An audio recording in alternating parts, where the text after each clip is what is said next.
De l'obtention d'un carton rouge sans même avoir joué le ballon à une règle de jeu qui fait des gardiens de but de véritables super-héros. En passant par le refus catégorique de remplacer un joueur, sans parler des joueurs de football les plus connus comme Messi et Ronaldo, qui ne respectent pas toujours les règles et les contournent même sciemment. Voici 13 règles de football que tu ne connaissais certainement pas encore. Numéro 13. Imagine que tu marques un but mais que le ballon éclate en route. Cela semble fou, n'est-ce pas? Mais ça arrive vraiment. La raison de ce scénario vraiment improbable pourrait être que le ballon n'a pas été correctement gonflé ou qu'il était déjà endommagé et qu'il a donc explosé. C'est pourquoi il existe des règles très particulières pour les ballons. Officiellement, le ballon doit être sphérique, fabriqué dans un matériau approprié, avoir une circonférence de 68 à 70 cm, peser entre 410 et 450 grammes au coup d'envoi du match et être gonflé à une pression de 0,6 à 1,1 bar. Dès que le ballon éclate pendant le match, il faut arrêter le jeu et le remplacer par un autre ballon officiel. En effet, il existe même une vidéo dans laquelle un joueur marque un but lors d'un match de la Ligue des Champions et où le ballon explose littéralement en l'air.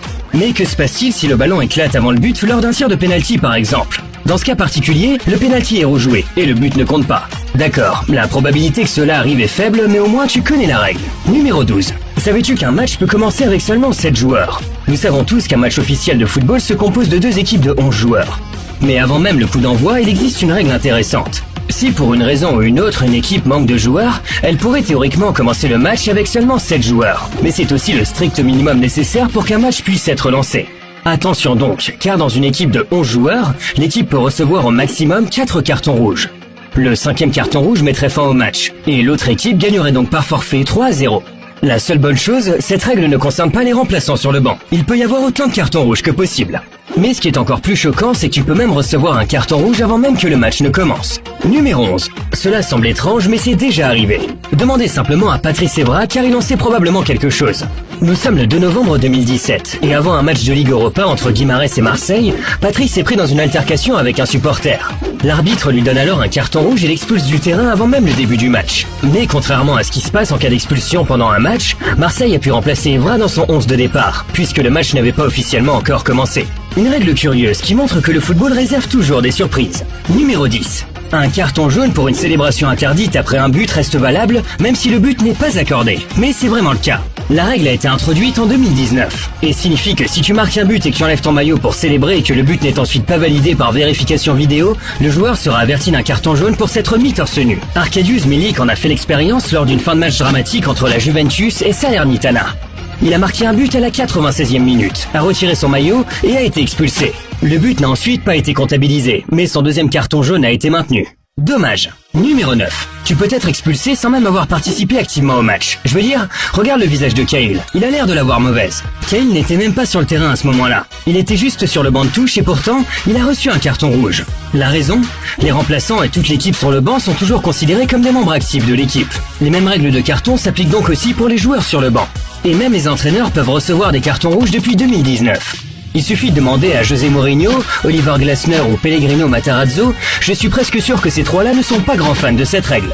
Et les arbitres peuvent aller encore plus loin. Ils ont également le pouvoir de renvoyer les arbitres assistants. S'ils ne se comportent pas correctement ou ne respectent pas les règles, il peut les démettre de leur fonction, et même envoyer un rapport au tribunal arbitral. Et maintenant, voici une règle très spéciale qui confère aux gardiens de but un véritable super pouvoir sur le terrain. Numéro 8. Les gardiens de but sont un élément indispensable du jeu. Imaginez un match de football sans gardien de but. Pas vraiment passionnant. Si un joueur se blesse dans un match normal, il doit attendre que le ballon soit sorti du jeu pour se faire soigner, puis demander l'autorisation de l'arbitre pour revenir en jeu. Jusque-là, c'est clair. Mais savais-tu que cette règle ne s'applique pas aux gardiens de but? Si un gardien de but est blessé, l'arbitre doit arrêter le jeu. Et le gardien de but est alors le seul joueur autorisé à rester sur le terrain pour se faire soigner. Mais il y a aussi quelques autres règles que le gardien de but doit respecter. Numéro 7. Tu as peut-être déjà vu cette situation dans FIFA lorsque ton gardien de but ramasse le ballon et qu'un compte à rebours de 6 secondes s'affiche à l'écran. Et non, ce n'est pas un bug du jeu mais une règle officielle. Celle-ci remonte à 1974 lorsque le légendaire gardien de but danois Peter Schimmel a mis au point une astuce folle pour perdre du temps. Chaque fois que lui et ses coéquipiers voulaient perdre du temps, ils se passaient le ballon, puis ramassaient, attendaient un long moment et répétaient le processus encore et encore. C'est amusant à regarder mais les conséquences en étaient fatales. Immédiatement après, la FIFA instaurait une nouvelle règle stipulant que les gardiens de but ne pouvaient pas tenir le ballon plus de 6 secondes dans leurs mains. Et si le temps imparti est dépassé, c'est un coup franc pour l'équipe adverse. Numéro 6. Le nombre de joueurs autorisés à participer au tir au but doit être le même pour les deux équipes. En termes simples, cela signifie que si un joueur de l'équipe A est expulsé pendant le temps réglementaire et que les tirs au but ont lieu, l'équipe B doit également exclure un joueur des tirs au but. C'est ce qui s'est passé par exemple pour la finale de la Coupe du Monde de 2006 entre l'Italie et la France. Je vous laisse un moment pour deviner quel joueur de l'équipe italienne a manqué les tirs au but en raison de cette règle. Mais revenons-en à l'histoire. Zidane a été exclu à la 110e minute du match, et comme la France n'avait que 10 joueurs sur le terrain, l'Italie a dû exclure un joueur des tirs au but. Et avez-vous deviné de qui il s'agissait? La réponse est Gattuso, qui a joué pendant les 120 minutes, mais qui à cause de cette règle n'a pas pu rester sur le terrain avec le reste de l'équipe pendant les tirs au but. On est presque tous sûrs qu'il était quand même satisfait du résultat sur cette finale qu'on a encore du mal à digérer.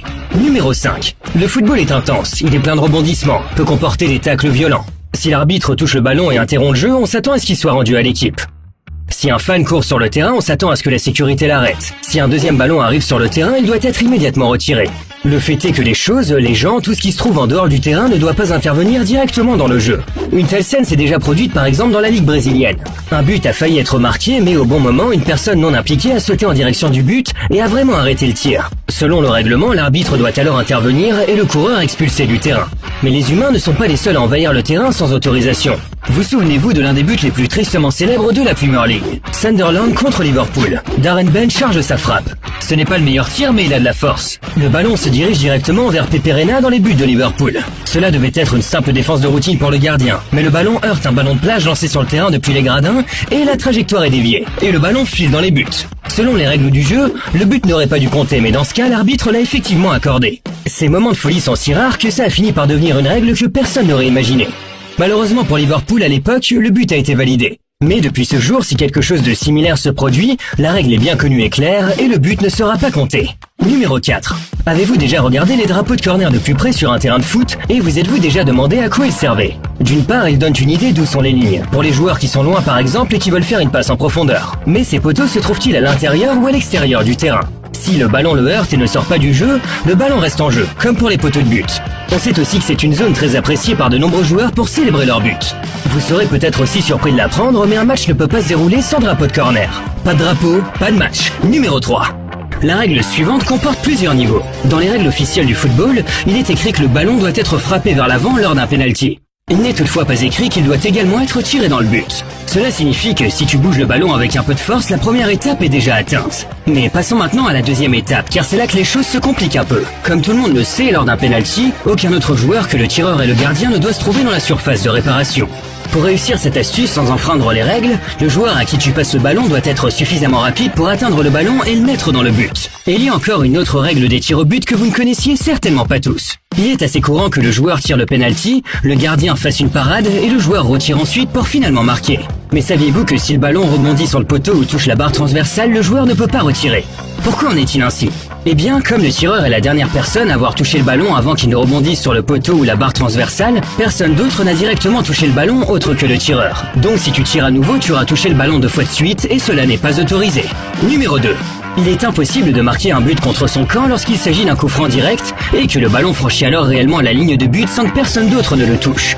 Pour dire les choses simplement, si tu marques un but contre ton camp sur un coup franc sans que personne d'autre ne touche le ballon, aussi embarrassant que ce soit, le but ne compte heureusement pas. La règle stipule en effet qu'un avantage ne doit jamais entraîner un désavantage immédiat. Et dans ce cas-là, un corner est offert à l'équipe adverse. Il en va de même pour les remises en jeu.